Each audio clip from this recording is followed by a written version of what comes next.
Hello everyone, my name is Akanksha Kumari और आप लोग इस सीरीज़ में पढ़ रहे हैं नर्वस सिस्टम के बारे में। ठीक है, तो इस लेक्चर में हम लोग देखेंगे कि रेस्टिंग पोटेंशियल क्या होता है।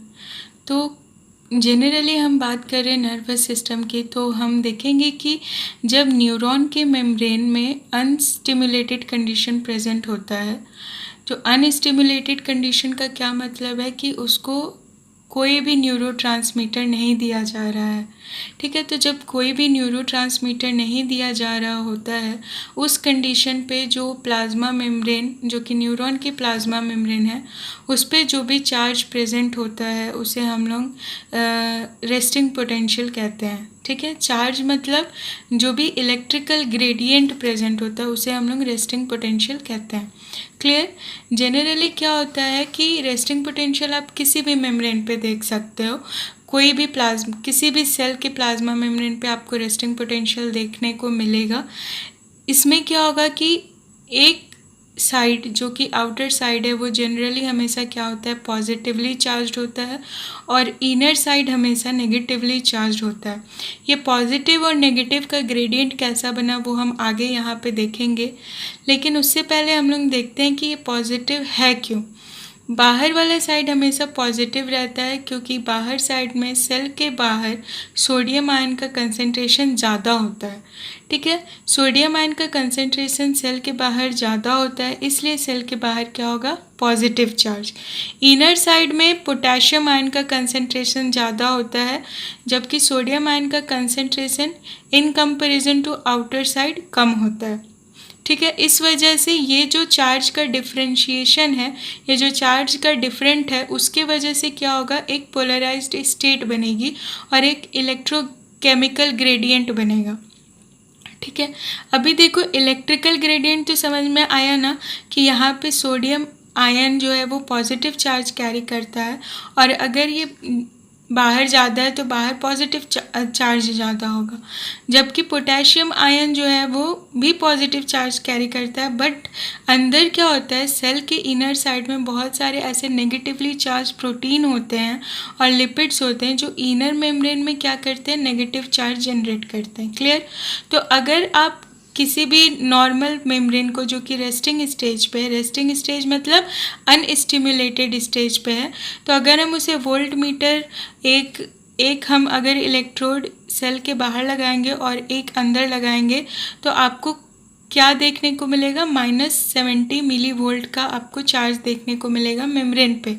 तो ये जो -70 मिली वोल्ट का चार्ज है वो क्या दर्शाता है कि inner side of the membrane is negatively charge. अगर ये पॉजिटिव होता तो हम क्या कहते हैं कि inner side of the membrane is positive charge. Okay, clear है कि रेस्टिंग पोटेंशियल का मतलब क्या होता है कि किसी भी मेम्ब्रेन पे अगर ये मान लो मेम्ब्रेन है, किसी भी मेम्ब्रेन को अगर आप अनस्टिमुलेट करके रखे हो, इसको कोई भी स्टिमुलस, कोई भी न्यूरोट्रांसमीटर नहीं दे रहे हो, तो यहाँ पे जो भी मेम्ब्रेन का पोटेंशियल है, मेम्ब्रेन का पोटेंशियल मतलब कि जो भी मेम्ब्रेन पे चार्ज है वो कितना है, वो क्या कहलाएगा, रेस्टिंग पोटेंशियल। और generally resting potential of the plasma membrane is -70 MV। Clear. अब हम देखते हैं कि ये रेस्टिंग पोटेंशियल जेनरेट कैसे होता है और मेंटेन कैसे होता है। तो हम लोग देखते हैं कि रेस्टिंग पोटेंशियल जनरली डिटरमाइन होता है by the potassium ion. Potassium ion का कंसंट्रेशन ही ये डिटरमाइन करता है कि किसी भी मेम्ब्रेन का रेस्टिंग पोटेंशियल क्या होगा। एक्सेप्शन है एक दो, वो हम आपको बाद में बताएंगे। ठीक है, तो पहले तो देखो कि ये इलेक्ट्रिकल ग्रेडियंट बना कैसे। जो सोडियम पोटेशियम पंप है ये हमेशा और हमेशा ऑन रहता है और ये क्या करता है कि 3 सोडियम आयन को सेल के बाहर भेजता है और साथ ही साथ 2 पोटेशियम आयन को सेल के अंदर भेजता है। तो ये एक एंटीपोर्ट टाइप का चैनल है जिससे 3 सोडियम आयन सेल के बाहर जाएगा। तो आप ही बताओ कि 3 सोडियम आयन सेल के बाहर जा रहा है तो बाहर पॉजिटिव चार्ज का कंसंट्रेशन बढ़ेगा और 2 पोटेशियम आया है उसके कंपेरिजन में तो यहाँ पॉजिटिव चार्ज नहीं होगा। ठीक है, अब हम लोग क्या देखेंगे कि पोटेशियम का कंसंट्रेशन अंदर ज़्यादा है, बाहर कम। ठीक, तो जब पोटेशियम का कंसंट्रेशन अंदर ज़्यादा होता है तो पोटेशियम क्या करता है, पोटेशियम के लिए यहाँ पे क्या बना, एक इलेक्ट्रोकेमिकल ग्रेडियंट बना। ठीक, पोटेशियम के लिए इलेक्ट्रोकेमिकल ग्रेडियंट बना तो पोटेशियम यहाँ ज़्यादा है और आउटर साइड में कम है। तो आप ही बताओ कि पोटेशियम अगर आउटर साइड में कम है तो पोटेशियम अंदर से बाहर जाने के लिए चैनल्स के थ्रू जाएगा, ठीक है, क्योंकि ये आयंस है तो ये डिफ्यूज़ करके नहीं जाते, ये चैनल्स के थ्रू जाते हैं। तो एक चैनल प्रेजेंट होता है जिसे हम लोग पोटेशियम चैनल कहते हैं। पोटेशियम चैनल ओपन होगा और पोटेशियम क्या है, बाहर जाएगा। क्लियर। अब आप बताओ कोई भी मूवमेंट कब तक होता है, जब तक कि दोनों साइड इक्वल ना हो जाए, ठीक है। तो पोटेशियम भी बाहर तब तक जाएगा जब तक कि पोटेशियम का कंसंट्रेशन अंदर और बाहर दोनों साइड एक ना हो जाए। और ये कब होता है, ये होता है -70 MV पे। -70 MV जैसे ही मेम्ब्रेन का चार्ज रीच करता है, पोटेशियम का मूवमेंट क्या होता है, बंद हो जाता है। पोटेशियम का मूवमेंट क्यों बंद हो जाता है, क्योंकि अब दोनों ही साइड, इनर साइड भी और आउटर साइड भी जो पोटेशियम का कंसंट्रेशन है क्या है, इक्वल हो जाएगा, ठीक है। तो पोटेशियम का कंसंट्रेशन अब नीचे कम हो जाएगा, तो बाहर पहले से ही कम था, तो दोनों साइड क्या है, electrical as well as chemical gradient become same. तो इलेक्ट्रिकल और केमिकल ग्रेडियंट सेम है तो आपको भी पता है कि ना तो डिफ्यूज़न होगा और ना ही वो चैनल के थ्रू जाएगा, जिसके वजह से क्या होता है, हमने देखने को मिलता है कि नेट जो पोटेशियम आयन का मूवमेंट है वो क्या हो जाएगा, ज़ीरो। क्लियर। तो नेट पोटेशियम आयन का मूवमेंट जो है वो ज़ीरो हो जाएगा। और इसी कंडीशन में हम देखते हैं कि मेम्ब्रेन का पोटेंशियल 70 MV रहता है।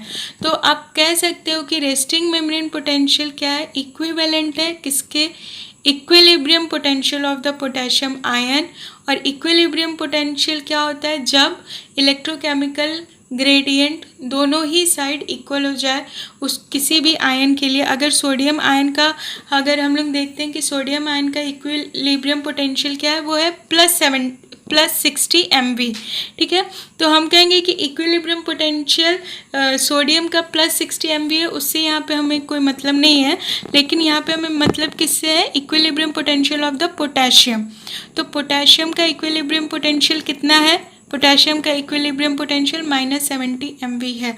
और इस स्टेज पे जो हमारा प्लाज्मा मेम्ब्रेन है, कोई भी प्लाज्मा मेम्ब्रेन हो, इस स्टेज पे पोटेशियम के लिए सबसे ज़्यादा परमिएबल होता है। बट उसका क्या फ़ायदा, क्योंकि पोटेशियम जो है वो तो अब जाएगा नहीं। क्यों नहीं जाएगा बाहर, क्योंकि इलेक्ट्रोकेमिकल ग्रेडियंट सेम हो गया है।